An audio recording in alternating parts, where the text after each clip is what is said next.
Well, when we talk about glimpsing into the future, Chris, the Minister was also insisting that this isn't the new norm.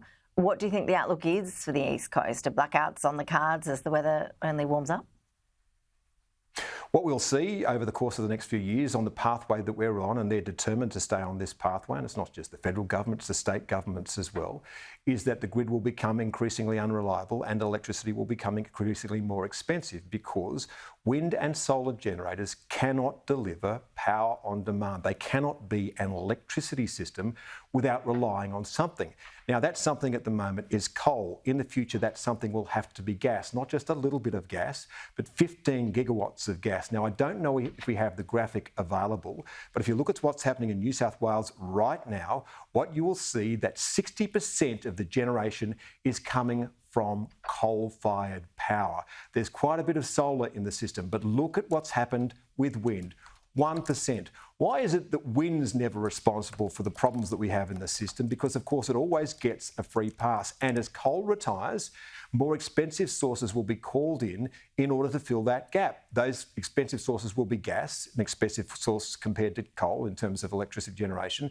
They'll be hydro, a very expensive source of generation, and the most expensive of all, batteries. If we try to fill those gaps with battery power, then people's power bills will go through the roof.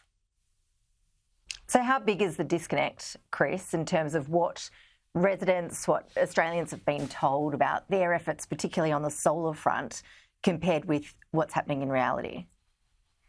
Well, it's completely the opposite of what the Minister says. So every time that Chris Bowen opens his mouth and says something, you need to actually fact-check it for what's happening, not just here, but around the world. And when we've seen systems like this that go heavily weather-dependent, look at Germany. It has the highest electricity prices in Europe, and when they cut off the Russian gas, what did we discover? The system does not work without it. So they started burning brown coal again and searching around the world for gas, building liquefied natural gas import hubs. In the United Kingdom, again, massively expensive electricity. They've stopped burning coal, and guess what they're burning now in their coal-fired power plants? Wood. So that's apparently a biomass source is apparently considered green. Look at what's happened in California that's doing the same thing as we are doing. They have the highest residential industry and business power prices in continental USA.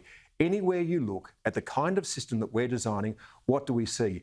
Energy poverty and the fact that manufacturing will start to flee. Nothing will be made in Australia under the plan that this minister has for this country. What a mess. Chris Uhlmann, appreciate your analysis as always. Thanks so much.